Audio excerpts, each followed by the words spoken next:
Welcome everyone to today's CFOLC program, Automation versus Outsourcing, which option makes more sense for you? Thank you for joining us, and a special thanks to Oxys for partnering with us today. My name is Kristen Todd, and I'm the Vice President of Marketing for the CFO Leadership Council. I'll be facilitating today's session. Just a little housekeeping before we get started. Your lines are muted so that there are no distractions. However, we certainly encourage your questions and comments throughout today's discussion, so please feel free to type your question in the dashboard and I'll ask on your behalf. If you are a member of the CFOLC, you'll receive 1 CPE credit for today's webcast. In order to receive the CPE, you must be a current member and answer 3 of the 4 polling questions asked today. I'll interrupt the discussion to bring those to you. In order to answer the polling questions effectively, you must be logged in to today's session. If you've dialed in and want to receive the CPE credit, please hang up and use the direct link provided to you at registration. I'm a member of the CFOLC. Connect with me after the webcast. We have 2 levels of involvement, and membership starts the day you join. So the good news is, if you join today, you still qualify for that credit. There will be a brief survey immediately following today's discussion. NASBA does require that we send that to you, but we hope you take the time to complete it. We welcome your input, as we always search for ways to bring value to the CFOLC community. I hope you'll join us for our next virtual program. It's Tuesday, December 17th, Maximize Employee Engagement and Create Winning Teams, led by Sarah Lissick, CFO of the Imagine Group and member of our Minneapolis chapter. Also, once again, we are partnering with MIT Executive Ed for CFO Week. It's being held May 2020 in Boston, and best ticket prices end January 31st. And now it is my pleasure to introduce today's discussion leader, Raul Vega, CEO and founder of Oxys. Raul Vega brings over 25 years of experience helping C-level executives develop scalable and flexible operating platforms to support profitable growth. Throughout his career, he has worked with over 200 clients across 30+ countries and successfully led business transformation initiatives in multiple industries, including consumer goods, industrial manufacturing, transportation, retail, telecommunications, and more. His clients have ranged from Fortune 100 multinationals to private equity-backed held middle market organizations. His areas of expertise include finance and IT transformation, shared services, nearshoring to Latin America, and overall back office optimization. He's a graduate of the University of Florida, where he earned both a Bachelor and Master's of Science degree in accounting. Without further ado, I give you Raul Vega. Thank you, Kristen. I appreciate that. Hello, everyone. I'm excited to be here with you all.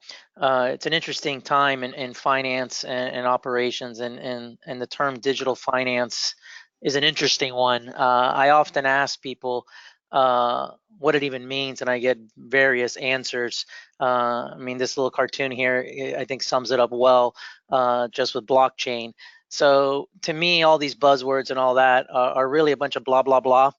What I'd like to do today is really kind of get into it and start talking about what does digital finance really mean, or what can it mean. I think it means different things to different folks. Why is it something important that you as a finance professional should be looking into and thinking about it? And how do you do it right? How do you implement it? My perspective is that it's not really a standalone initiative. It's part of kind of a bigger program that should be considered. So anyways, with that, I'd like to kind of set a little bit of a perspective, you know, of where I'm coming from and what I'm seeing as I work with clients in various industries. And really, I think it's been my professional career and probably all of yours. I mean, we've been living in a time of really a lot of what we call creative disruption or change or competitive intensity, whatever term you want to use for it. And you could see that in some of the data. If you look at the Fortune 500 and the churn in the Fortune 500, it's been pretty significant. And those are really considered historically to be the more stable types of operations. Not really the case anymore.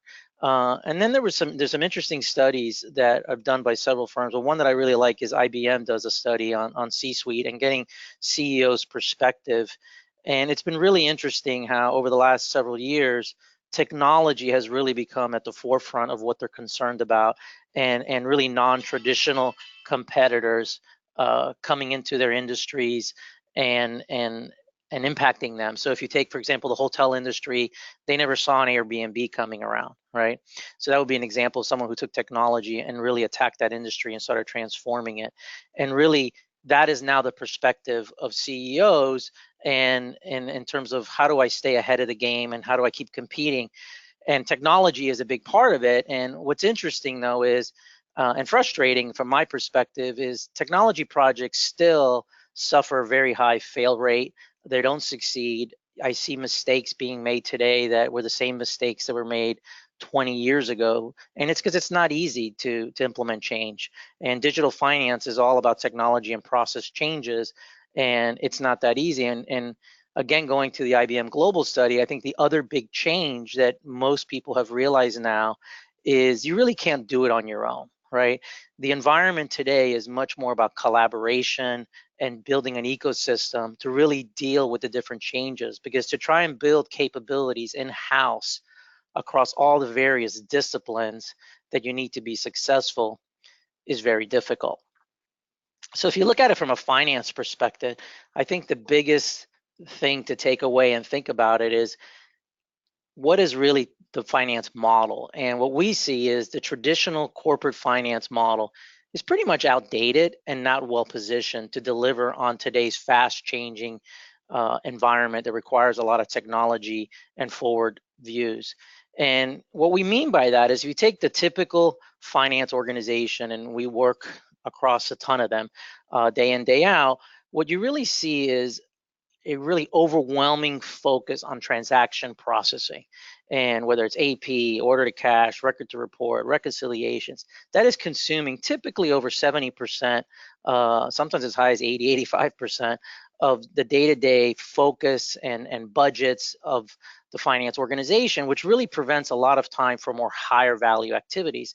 They're basically historically oriented, tell you what happened in the past, and it very often falls into a scorekeeper mentality, which is really not what CEOs are looking for today or what businesses need. What they're really looking for is what we call a more modern finance approach, which you're becoming a real business partner and helping drive the results of the business. You really have an understanding of the industry, the trends, why companies, clients are buying from your business, and you're really future oriented. And making that transition is really at the core of digital finance, and why it's even important is really to try and become a much more value added player helping drive the business. So what I'd like to get into is really, what does modern finance really mean, and why is it really even important, right? And one of the things that I like this Al Pacino picture, where, from Ocean's 13. And I think this quote really is at the essence of what a lot of CEOs really want from their CFOs, right? If I look at it from my perspective, I want my CFO really coming to me and thinking ahead, looking around the curve, looking 3, 6, 9 months out, and helping me drive strategies and give me information that I can use to make decisions. What's happened in the past, I typically already know ahead of the finance team. If any CEO is doing their job right, they have a pulse on that business at all times. But what they really need is to figure out, how do I go forward and be successful? And that's where I think there's a real big pivot that needs to happen, and really where a lot of capabilities are lagging today in most companies. And I think this Gardner slide here does a good job of really describing and laying out where kind of the change needs to be. So if you really look at this chart, on the left-hand side is really what is the most traditionally historical view of finance and corporate reporting, which is really getting into what happened in the past and why did it happen. So doing your variance analysis and explaining changes and cause of changes and things like that. But it's really not looking into predicting the future and what's going to happen. And that's really one of the key fulcrums that needs to change in most finance operations. And that's not a very easy change, and it requires a lot of underlying infrastructure to really make happen. And it's really one of the things we're going to really focus on a lot. So when we think of the modern finance organization, there's some very key principles that we look at, right? So if we go from left to right on this chart, right? one of the big things that you need to figure out if you're going to modernize and if you're going to be more predictive and if you're going to be more of a business value added player, you first got to deal with the transaction processing, because that is the day-to-day that has to happen, that has to be done well. uh, but if you're going to keep continuing to spend 70-75% on your time doing that, there really just isn't enough bandwidth to do the higher end, higher value type activities. So this is where you really need to figure out, and it's the first stop, how do we handle transaction processing so we can lower our focus, so then we can do the other things on this chart. The second one is where I think really the future of finance really is, and it's becoming an analytics powerhouse, and it's really getting into providing real-time information, insights into the business that are well thought out, that are also grounded in a true business understanding, which is really the commercial mindset. And the reason we use the term commercial and not business, because it's really getting into how we make money, why people buy from us, what's our value proposition. And if you don't understand that really well, it's very hard to provide real insights to the business where they can make good business decisions and be part of those decisions. So those two are really at the core of what the future organization needs to be. And to do that, what we look at right now is it's really difficult to try and do that internally. And what we're seeing is these collaborative ecosystems being formed, both internally within the organization between finance and the various departments, whether it's sales or R&D or manufacturing, but also externally, and having a real partner ecosystem that can really help you grow. And these kind of principles and these attributes are really at the core of the modern finance organization. And to make that happen, they're really driven by some real core principles, and digital transformation is one of them, but it's not the only one. Process excellence and having good business processes that are well documented, are repeatable, is key to this type of modern finance organization. Data is a big issue in most companies. Having good, clean data that's consistent is a big challenge for many organizations. But without data, machines really can't work. And that is a key piece of the puzzle. Then there's the whole people side of it, which is a big challenge. Is what we're talking about here, if you really think about it, is a fundamental rethink of what the role of finance is in a company and what the skills are required. And there's a lot of CFO leaders now really thinking of non-traditional backgrounds for finance. When you really think about analytics, business processes, technology, is that really someone with an accounting degree? Is that someone really with a finance degree? You're seeing industrial engineers, data scientists, really taking on greater roles in the finance function, especially on the transformation side. And that is something that needs to be thought through. Is my organization and the people I have, how do I really skill them up to really handle the requirements of this future finance organization, and building a culture of innovation and continuous improvement, and then obviously having partners that can come in and help you deal with the change. So at the end of the day, the digital finance and our view of it is done within the prism of these concepts and this perspective. So when you really look at it, what we see and what we believe in is that really finance has a great opportunity to really be at the axis where strategy, analytics, and digital transformation meet. And it's one where if it could easily be not executed on, or it could be the new future of finance. Because when you really think about most digital transformation initiatives, finance is a key enabler. Most people have been focused on customer-centric operation. So take Amazon, right? You want to be able to go onto your Amazon website and you want to be able to download a product, to order a product, have it be shipped the next day. And all that great customer service is built on back-end processes, back-end data.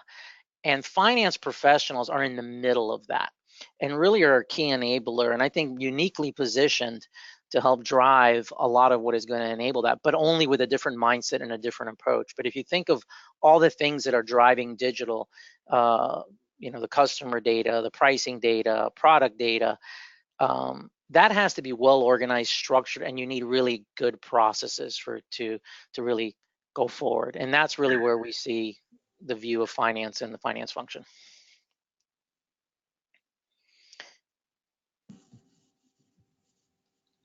And I think at this point we were gonna, Kristen, were you gonna come in? Yes, we are. We have our first polling question. And then if you don't mind, Raul, well, our question did come in, so while I am allowing people to answer the polling question, I'm going to ask you a question.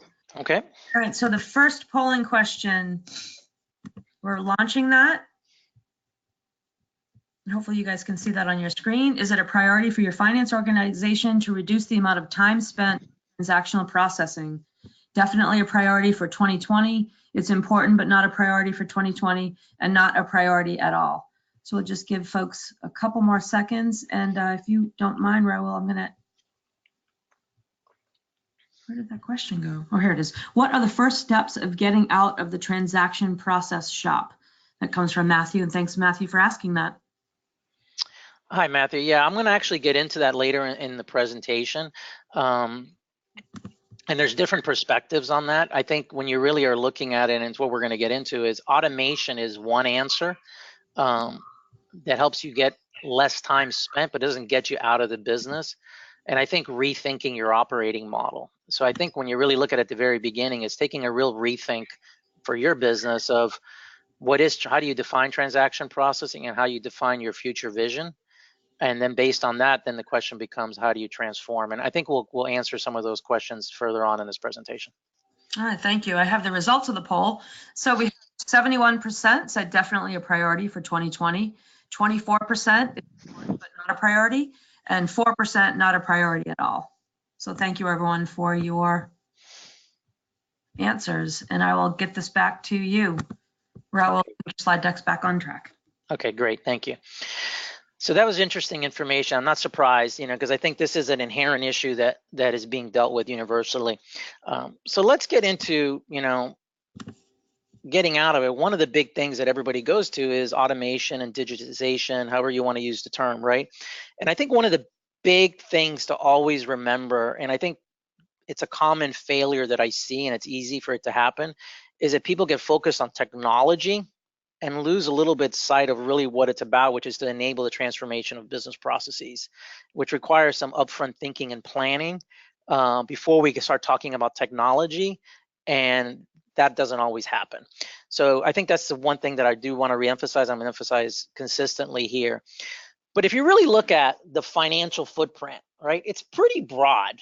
And if you're looking at automation and you're looking at bringing digital and more into your organization and getting rid of manual processes, right? If you look at the bottom, there's a lot of play with the infrastructure layer, data centers, servers, all that, which is moving more and more to the cloud, which has its pros and cons. It's definitely going to be moving. Is it a universal move? I think it's something that you have to think through, or your cost could explode.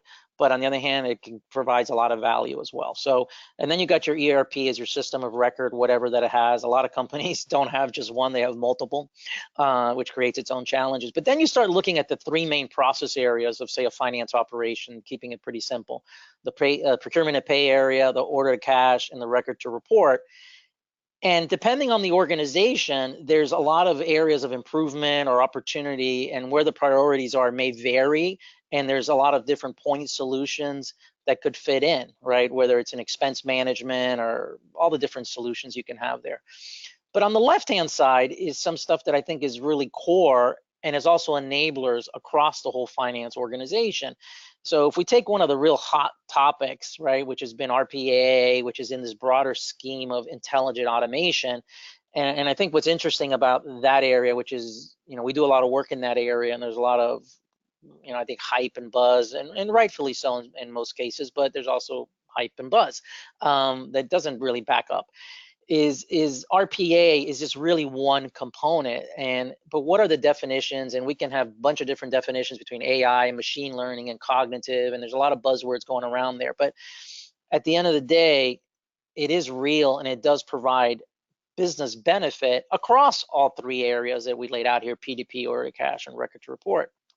And I think the way to think about it is RPA is really just the fundamental baseline of that journey that you're going to be taking on. And if you're really going to be modernizing and really digitizing, I think it's a big part of it. So to guys give you a little bit of a perspective on it, RPA is really, and for finance people, I think the best analogy, it's a big macro of an Excel macro where you're having a machine do user-based activities, but it's really doing what you tell it to do. As you move up in the maturity cycle is really where you start getting into machine learning and say the whole AI space, AI cognitive, however you want to define it. But the machine learning really is more about using data and statistical analysis to look at patterns and recognition, and having the machine or the computer or the software really help suggest things to the user. So a great example of that, I think that's easy to understand, is demand planning in, say, a retail or CPG environment, where you're taking, inventory data, POS sales data, and maybe you're adding stuff like weather or events. So take, for example, if a hurricane is coming into the area, say South Florida, the machine can look at current inventory, what past demand has happened because of these types of things, what are the spikes, and suggest changes to inventory planning routines. AI takes it to the next level where it not only suggests, it actually executes and changes the algorithms and just executes for you on that. So that's kind of like a real quick example of the differences, but there's a lot of key opportunities there that really apply to the whole area. Another big component for the real modern finance to work is collaboration tools, and that is in almost every single engagement that we work on today. There is a form of collaboration tool, whether it's imaging and workflow for working with vendors and customers or internally, or communication protocols. Zoom has become a great platform today for collaboration that a lot of organizations are using, because we have much more disparate workforces, both internally but also externally, and knowledge management. All these enabling tools have not been traditionally considered within the finance suite, but they're real key to making it happen. And then finally, it's the analytics layer, which has different components with it, from the visualization as what we see in dashboards and real-time reporting, but that is anchored by strong data warehousing and analytic engines. So there's really a lot of different things going on when we talk about digital finance and what does it mean. And the challenge becomes that if you're not really careful, there's an explosion of different software solutions out there, and you can start picking and choosing individual ones and not really have something that works well together. And that is the problem, because there's been so many products that have come out to deal with these issues in the different spaces of whether it's analytics or expense management or workflow or all the different things we talked about. And some of these overlap each other, and it becomes very confusing to figure out what is the right step and how do I architect something that is going to really work well together. And that's one of the big concerns in the finance digitization arena. And when you really think about your IT departments, they're dealing with this across all departments, and they're overwhelmed, and they're being hit from supply chain and marketing and all this. So as a finance professional, you almost have to step up your game to really be leading a lot of this versus really the IT professionals. So given that, I wanted to kind of just highlight a few that I think are key areas and give some examples. So RPA, I talked about a little bit. So what is driving really the growth of RPA? And I addressed it briefly there just a second ago. But RPA, it really, to me, has been a response to a lot of what we've seen, that most IT projects have been failing. They're complicated. Finance tends to be overlooked and be one of the last to get a priority, because there's other bigger priorities within the organization. And what really started driving it is that IPA, compared to traditional technologies, is non-intrusive. And by that, I mean, it kind of works with your existing systems of ERPs and warehouse management systems and what you have. And it's relatively easy to implement compared to some of those projects. You're not talking about year-long implementations or multi-year implementations. You're talking about weeks and months. So I think the ability to get in there without really having a lot of disruption into the business and the rapid payback has really expanded the amount of companies and people and use cases for RPA. And this next slide will give you a little bit of insight into some of those cases. So what we have seen, and we've done studies and if you go to our website, you'll be able to download if you want one and interested, that really talked about who's doing RPA. And what we found is finance has been the leader in RPA. They're the ones that are leading the adoption, which was a little surprising to us at the beginning, but now it seems to make sense. And what you see is there's a lot of different use cases. I get asked all the time, hey, where can we use RPA? You can pretty much use RPA in any function where you can get some digital data or get your data to become digital, and you're moving information from one system to another, or you're extracting and then doing calculations. But anything that kind of has those general parameters would probably be a good RPA candidate. And you see here, and what I laid out here real quickly is different types of companies and kind of the area that we've been able to automate some RPA. So from AP invoice processing to sales to cash reconciliations to journal entry processing. And what you'll notice there is the payback in terms of timelines are quick. Productivity gains have been phenomenal, and significant cost savings, and across a bunch of different areas, both these that are traditional finance functions, and then you have some more non-traditional. So it's not just limited to that. So on the right-hand side, if you look especially on the bottom, and in the middle and the bottom, employee onboarding and terminations. This was a client, and if you think about it, this is one of these activities that no one really thinks that much about, right? And this was a timeshare company that had a lot of seasonal workers that needed to be onboarded, put on a bunch of different systems, and then signed off all those systems when their time was up. And it was a really huge challenge for their actual help desk in that company. And using RPA automation, that would basically automate the whole process, as an example. Not something you would think of right out of the chute. Reporting is an area where we see huge opportunities, and the real merger of the RPA capability with the analytics. And you look at the top right, that's really what we're getting at there with a hospitality company, hotel company that ran a bunch of different hotels. And at the lifeblood of that business was the daily reporting that really showed them what reservations, what occupancy they had, things like that. But since the team was really focused on the day-to-day transaction, they really weren't having time to produce those reports on a timely basis. And using RPA, they were able to do that. So the takeaway is really that there's a lot of different functions. Very often, it's not an end-to-end process. It's individual components within a process where you bring RPA as a first step, and then you'll start layering other things on it. But it's a wide range of areas where RPA is really becoming a key component of the whole digitization strategy.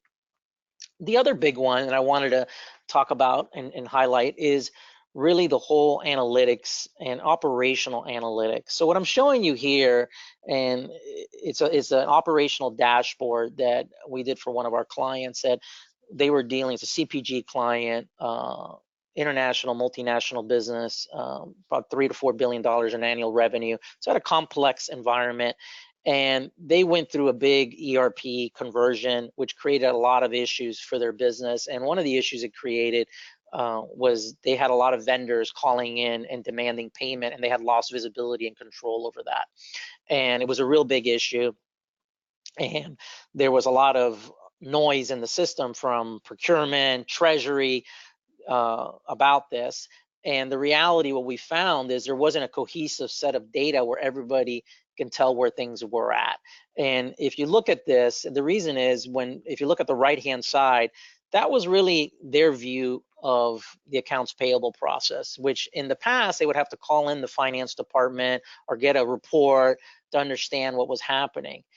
We basically triaged a solution for them and got a business analytics platform in place for them really within weeks, and gave them much bigger visibility. So what you see on the right-hand side, and they ran SAP, was the SAP view of what was due.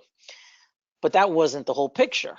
What you see in the middle is they had a three-way matching system where invoices came in after they were processed in image, which is on the left-hand side. So maybe the best way to talk about it is the left-hand side, when invoices came in, that had to be imaged and scanned to get approved.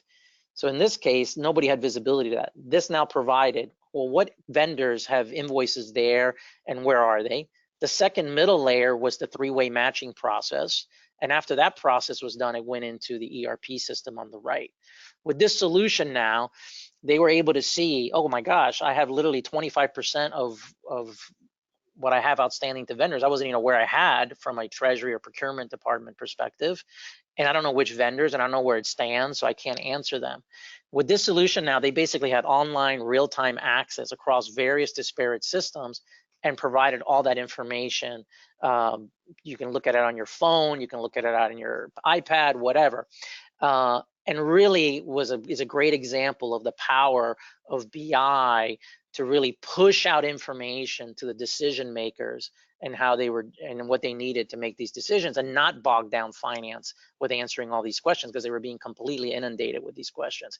And it also allowed drill down capabilities so they could see the individual invoices and all those details. So that is really the power of analytics and RPA. It's a lot of it is the operational analytics, the operational insights that very often is locked in the finance department, and that information isn't out there. So if you can start unleashing that information and providing that to the right people at the right time, that is a big part of transforming you out of a transaction processing shop, is not to be a bottleneck, which then pulls you down into those day-to-day mundane work instead of really providing the business insight or having the thoughtfulness that is required. So these are just some quick examples when we're talking about digital finance. I mean, it's not these big sexy AI type systems necessarily. There's a lot of blocking and tackling that really can lead to significant transformation. And that's really the way we're looking at it. And I think now we were going to do another polling question. Yes, we are. Thank you, Raul. So I'm going to do 2 in a row, folks, so just bear with me. Second polling question is coming at you. Is RPA part of your key finance transformation initiatives in 2020? Planning answers and your options are planning to get started with RPA in 2020, have already started piloting and will be expanding further, have already implemented RPA and will keep scaling it, see the value but other priorities take precedence, and no plans for RPA in the short or long term. We'll just give a couple more seconds. We do love to get to that 75 to 80% response rate.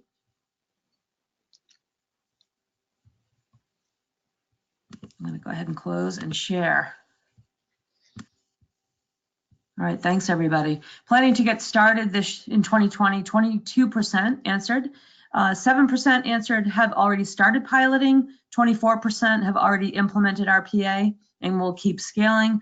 37% see the value, but other priorities take precedence. And 11% no plans for RPA in the short or long term. And we are going to do just 2 quick back-to-back. I know Raul has a lot to cover, so I appreciate your patience here. All right, third polling question. Which RPA software are you implementing or considering as your top alternative? And your answers are UiPath, your options, UiPath, Automation Anywhere, Blue Prism, or other.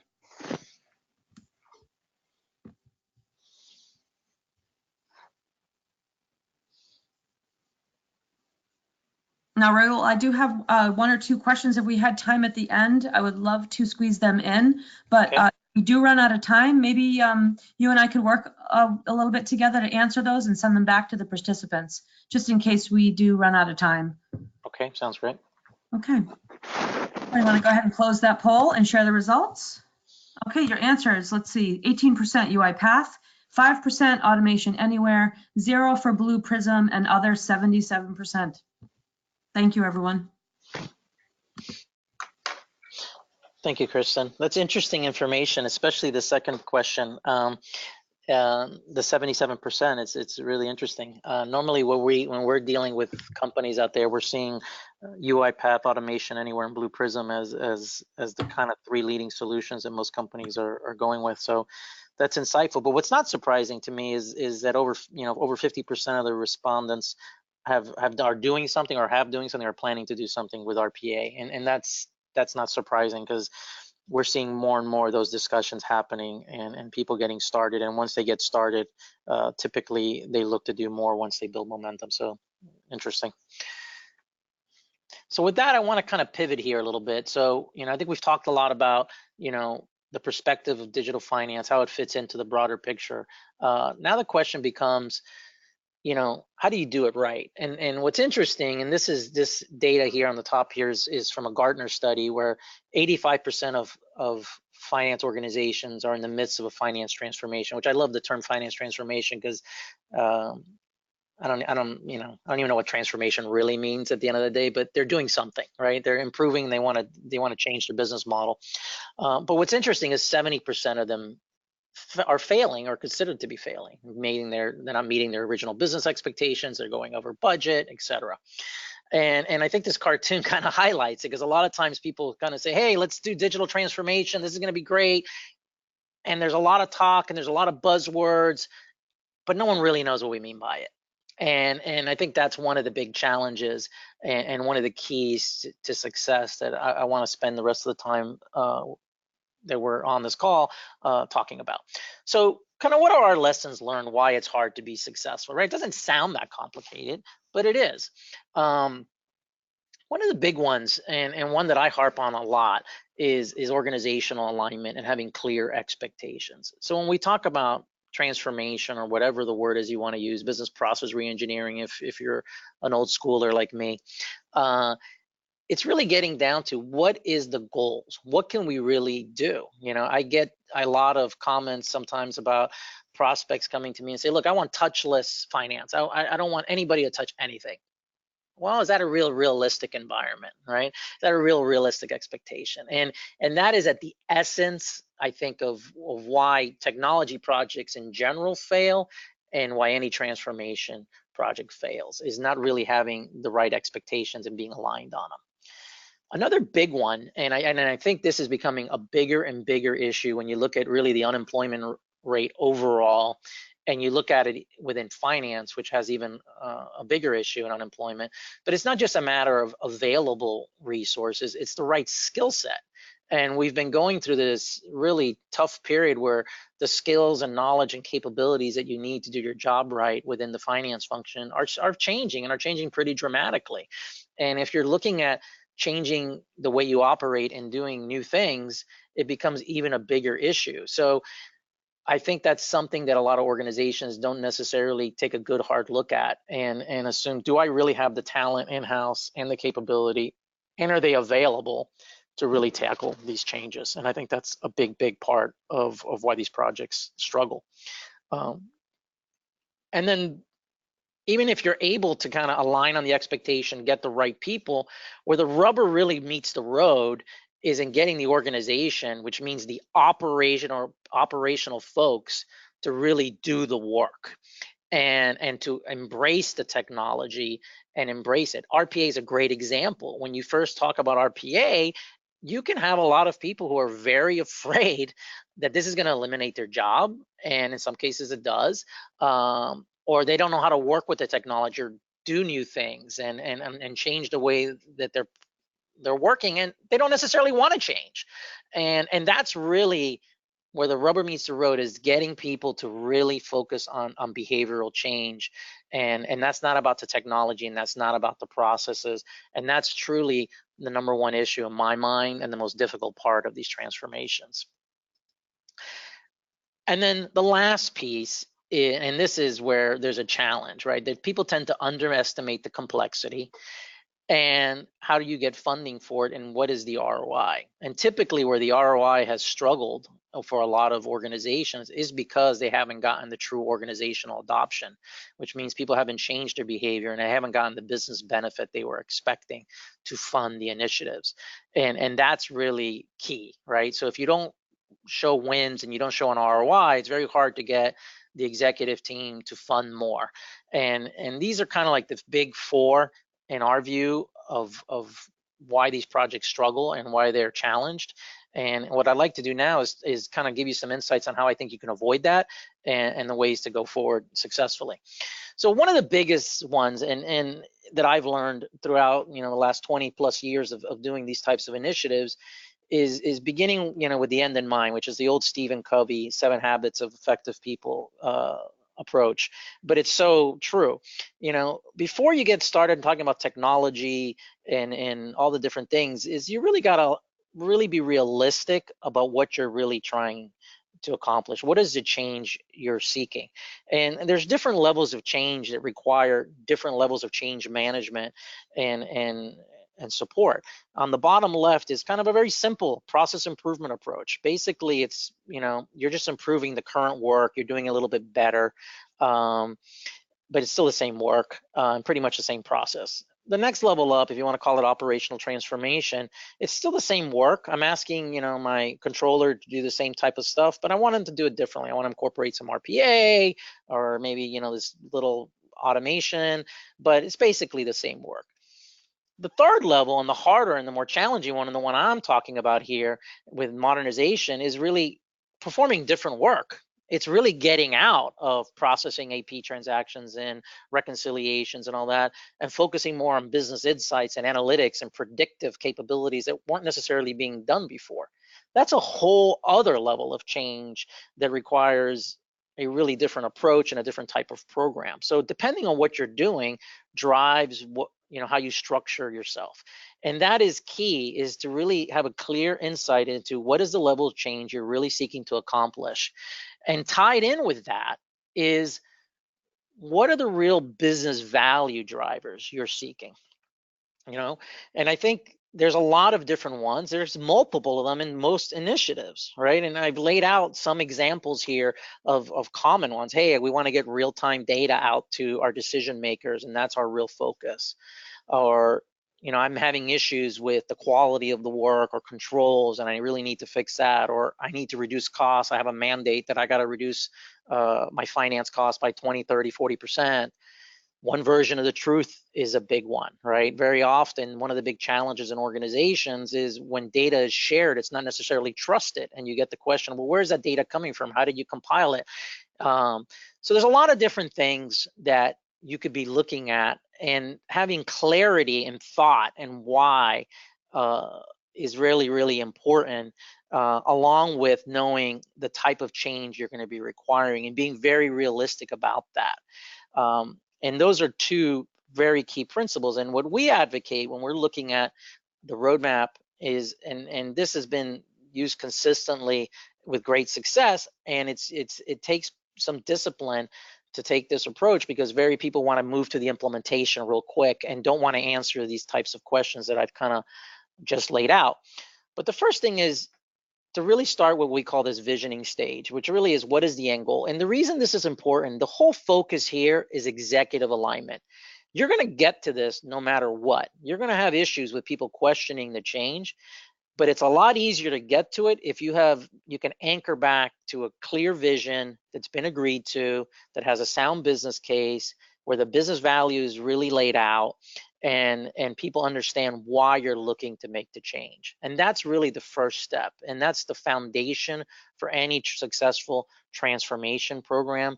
But a digital finance program, and especially if you're going broader and looking at an organizational transformation within the finance function, you got to have that in place before you start talking about technology, before you start talking about what you're going to implement. Then the next key stage is to really build organizational momentum. You got to show that this works. There's going to be a lot of naysayers. A lot of finance professionals, by their nature, are skeptical, right? They want to see proof.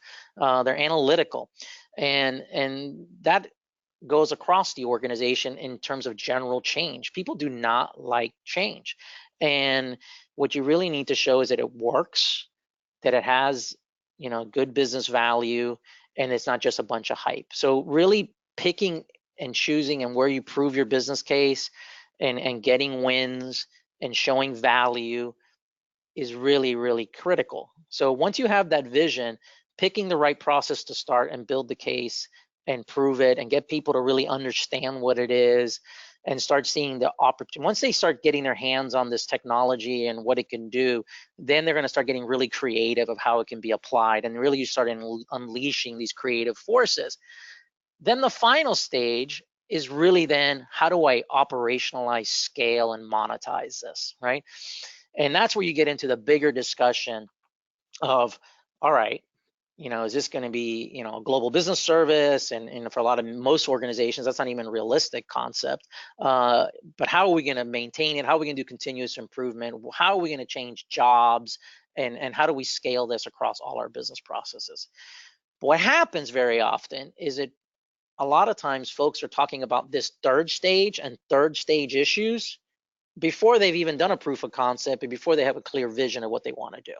And it's really completely out of sequence, and it's out of whack. And they wind up spending a lot of money and effort on something that really isn't helping build executive alignment or organizational momentum. And if you can just stick to this very consistent type of process, you're building logically to really having a momentum in the organization and having a lot of people advocating for the change. Now, one of the big steps in this whole process is to really pick also the right service delivery model. And with finance folks, especially, very often what I hear is, hey, we want to do it in-house, we're going to do it. And even though when you start talking to the individual finance folks that have to do the work, they're like, we don't have any time for this. But there's really three basic options to think about. The first one is you go ahead and do it in-house. Now, I think one of the key things to focus on here, there's two really types of things we're talking about here. There's the implementation, and then there's operating post-digitization, right? Those are two different things, and two different answers may be given by different companies. So option two could be, hey, we're going to bring in some consultants to help us with the implementation. We're going to keep operating it, but we're going to bring in consultants to help us with the digitization and the implementation. And then option three, and this is where we're seeing a lot of what we talked about, how outsourcing fits in here, is this hybrid approach where people are bringing in an outsource provider to help them operate and get out of the transaction processing by outsourcing some of that, but with the expectation that they're going to be driving a lot of the digital strategy, and they're going to be bringing in their tools, and they're going to be bringing in their technology, and they're going to be bringing in process know-how to help implement. So it's a combination of one and two in the third one. And different companies make different decisions based on this, but it's very key to remember that there's two types of things, implementation and operation, and then there's different options to execute. Now, what this slide's showing you is what are the things to consider and kind of some of the pros and cons. So the way we did the bubble chart here is really, if it's the fuller the color is, the better that option is for that line item or that key factor. So there's a bunch of different key factors, obviously implementation time, the investment required, the time to benefit. These are the common things you need to think about when you're really thinking through what is the right solution. So I just want to highlight a few of them, right? The first one is time to benefit, right? So if you look at time to benefit, and that's a key because you want to build momentum and you really want to start showing the business case. When you implement internally, the challenge with that is this is not something you do in, day out. So it's going to take you longer to ramp up typically, get the right skill sets. You don't have the kind of built-in methodologies. So that tends to be slower, you know, and to get the benefit. With a project-based consultant that can come in, hit the ground running, but you're spending a lot upfront in consulting fees, so your benefit payback gets pushed out. With the hybrid model, and we'll talk a little bit about it on the next page, you can actually create a mechanism where you get benefit at the very beginning and use that to self-fund the digitization. That's why we see that as typically the time to benefit is much quicker and better, which helps you build organizational momentum. The next key piece is attracting and retaining qualified implementation talent, right? If you're doing it internally, very rarely have people who've been doing this day in, day out, and you have to attract very high in demand talent to do this. Project consultants and BPO providers that are having those skills in-house are going to be able to bring that type of talent, that know-how, people who've been there, done that, to the table, right? And then the last one, which I wanted to focus on, is the focusing on higher value activities. One of the big changes, and this is where vision and strategy come into play. It's really thinking through it. Within my finance department, I have a lot of CFOs that'll tell me, hey, look, I don't want my people doing RPA. I want them focused on business analysis, business insight, tax strategies, things like that. So I don't want them to do that because they don't want that to be the focus. But not everybody thinks that way. Other people say, I don't want to outsource anything. I want my people to do it. The thing to remember is when you implement internally and when you bring in consultants, you're going to continue to have to manage the transaction processing. Hopefully it's going to reduce the time you're spending on it more efficient, but you're still in the transaction processing business. That's just the way it is. So those are the kind of key considerations that you need to think about, again, beginning with the end in mind, you know, of what you want to accomplish. Now, when you look at the self-funding that I talked to, here's one of the big powers of the hybrid partner system and bringing BPO. It's really at the very beginning, if you go with this approach, your strategy is saying, okay, this transaction processing stuff, I don't want to do it. I want to get it out. And you can use that to really drive a lot of labor savings, which is get the labor arbitrage, have someone bring you that savings. Then what you want to do is take those savings and really use them to fund your digitization process and your digital transformation. So typically the savings in a labor arbitrage one-to-one in an outsourcing scenario is typically 25% plus. And when you're looking at actual optimization, that could add another 15 to 40% in benefit. But what's the beauty of this approach is it's the self-funding. If you can do the labor arbitrage at the beginning and do the outsourcing, simplify your focus, you then now have money to invest. And typically a good process can be outsourced, accounts payable, accounts receivable, closing. Typically it's 4 to 6 months to be fully stabilized. You're starting to realize the savings, and then you now start optimizing from there.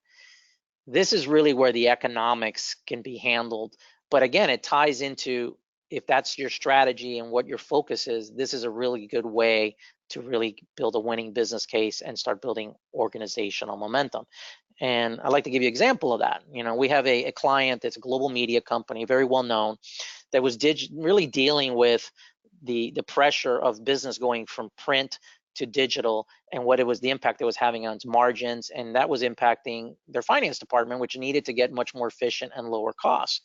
Their first step is they outsourced a lot of their day-to-day transaction accounting processes to our operations center in Costa Rica, and really achieved significant savings. In this case, it was 40% labor savings, which were then plowed in, working jointly with them to really now drive RPA, customized vendor portals, real-time analytics, and it's basically they were playing with house money the whole time, and it's been a very, very successful transformation of the finance operation, but within a much broader transformation that this company needed to do because of the industry that they're in. So this really shows the power when you really are thinking of a digital finance strategy. It's not just about the automation. You need to have a broader perspective of what you're looking to accomplish, and where outsourcing and technology are really coming together more and more to drive that. And that's really the key that I think is a good key takeaway here, is there is much more demand now, as I've talked now for almost an hour, for greater collaboration and value-added services. And the traditional, and what you may have in mind, is the traditional outsourcing model was not that. It was basically a very transaction processing, labor play that was really, you outsourced jobs to Asia, they did processing, you really didn't know what they were doing, and that was it.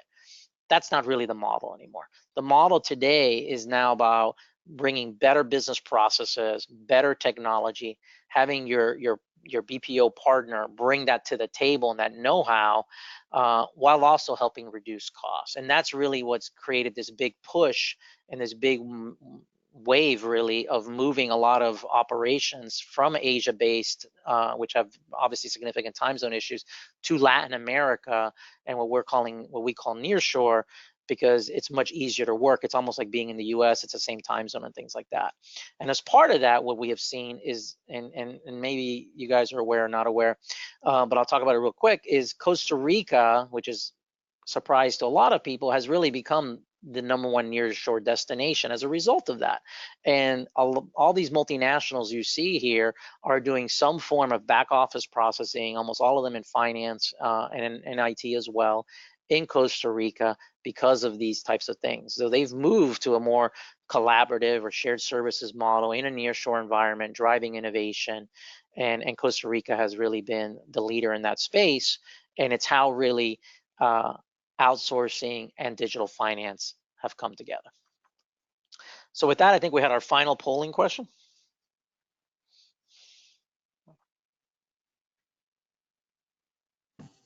Yes, it's coming. Thank you so much, Raul. And I do have a couple questions for you if we have time. Yeah, we do. Absolutely. We can do them now. Mm-hmm. This last one is just an open-ended question. If you'd like to learn more, and we won't be revealing the results of that, but if you'd like to learn more about Oxus and connect with Raul and his dynamic team, we hope that you'll answer this, and we'll be sharing the results of this with them only. So Raul, is it okay? Is this a good time for me to ask you a few of those questions that were posted? Yeah, I think that'd be great. Okay, wonderful. We may go back a little bit in your presentation, so I do apologize for that. I wasn't sure if you put all that in, so bravo to you, because the slide deck certainly was content rich. Thank you. One question we had was from Thomas. ROI, are your customers justifying an investment in RPA with hard staff reductions or soft productivity value gains, or both? I think it's both. I think a lot of people are going into it with, we hear a lot, especially at the beginning of RPA, that it was, hey, we're not going to really eliminate jobs. It's about productivity. It's about making time easier.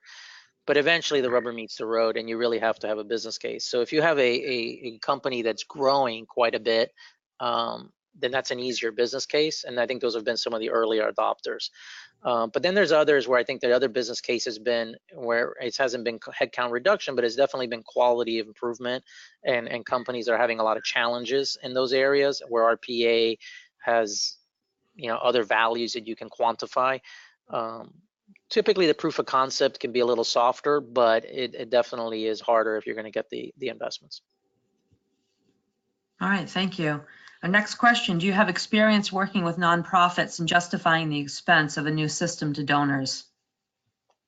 I don't know if we actually have done a nonprofit. I've had several discussions with nonprofits, and it is an issue to figure out, get the justification to implement the solutions for them. And very often it depends on the philosophy of the nonprofit, which where it ties to even for-profit companies, right?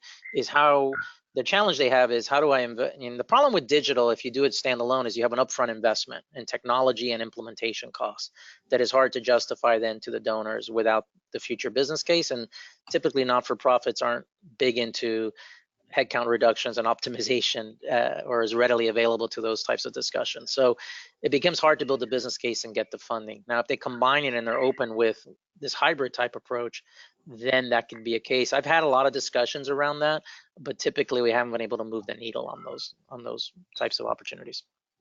Okay, thank you. I am getting quite a few requests for the slide deck, so I just want to let you all know we'll be sharing that with you, a PDF of it. And also there's a handout that's available in your dashboard. A few of you are having trouble accessing that handout, so we're going to go ahead and attach that to the email as well. Look for that from either me or Katie Todd this afternoon. All right, so I'm going to ask two more questions if you're willing, Raul. Yep. What's the minimum size for an AP or AR team to justify outsourcing? In other words, does this make sense for a small company? Yeah, that's a very common question. I think historically, a lot of companies said, hey, I'm too small for outsourcing. And I think that probably was true when there was more the India-based Fortune 500 focus type model, but that's not the case anymore.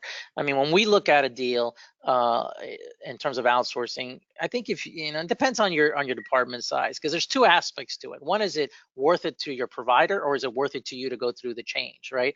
And you need to have a minimum size headcount. We typically look around 10 to 20 positions in that range. You can make it work. For example, if you have a 10, 15 person or positions, you can outsource an accounts payable. It could make a lot of sense for you as a step one, or sometimes looking at a broader bunch of functions that you're bringing in under it. But it is lower than you may think. But I think if you're getting below 10, it's probably a non-starter for most organizations. But as long as you're over that number, I think that's probably the minimum size. Yeah. Okay, and lastly, who's involved in creating the vision? Seems like it needs to be broad C-suite ownership. Yeah, I didn't hear the beginning of that. Can you just repeat that question? Absolutely. Who is involved in creating the vision? Look, if we're talking about the finance transformation vision, what I've seen, yes, what you really want to do is it's going to be driven by the CFO and the finance leaders underneath them.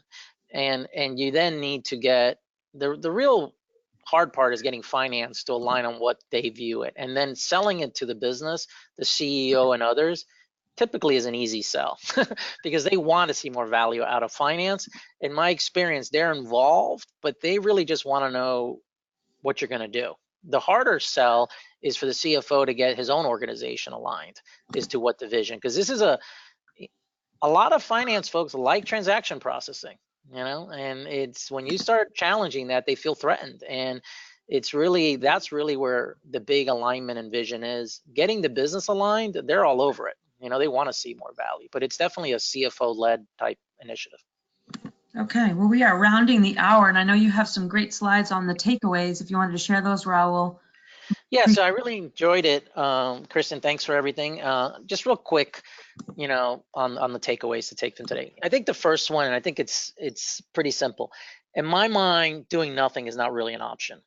I don't care what organization you're in and what you're doing and what industry, there is some form of this that you need to be thinking about and considering that you should be doing, and it could be the process improvement area versus transformation, but there are aspects that every organization should be dealing with, or you're really going to really run the risk of going into obsolete.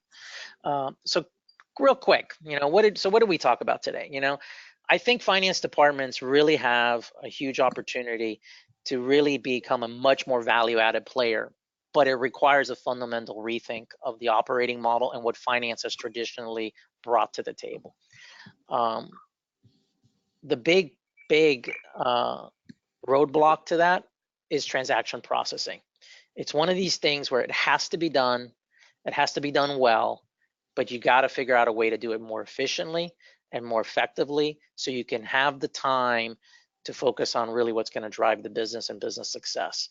Digital transformation is a big part of that, but don't buy all the hype about the technology. It's really about what you're going to do to transform your business processes, right? It doesn't sound as sexy as, hey, we're going to implement these portals and these analytics and all that, but that's the key. And finally, really rethinking. A lot of people have very strong opinions on outsourcing and not outsourcing. I encourage you to rethink it. I think it's a great way to bring skills into your organization, create something that's self-funding, have a partner ecosystem mentality, which really can help reduce a lot of risk to these initiatives and accelerate benefits and really help build a lot of momentum. So those are kind of the topics that I will leave you with. And I appreciate everybody's time today. Fabulous. Thank you so much, Raul. I encourage you all to get in touch with Raul and the Access team if you want to get more information. I'm so thrilled to say that they are partnering with us for CFO Week for our CFO Leadership Conference in May. If you'd like to connect with them live, we hope that you'll join us in Boston. I hope that you did find some valuable and practicable advice today. Thank you for spending the hour with us. You can find more information and our full calendar of programs on our website, www.cfolc.com. This concludes our presentation. Have a great rest of your day, and please keep connecting. Thank you.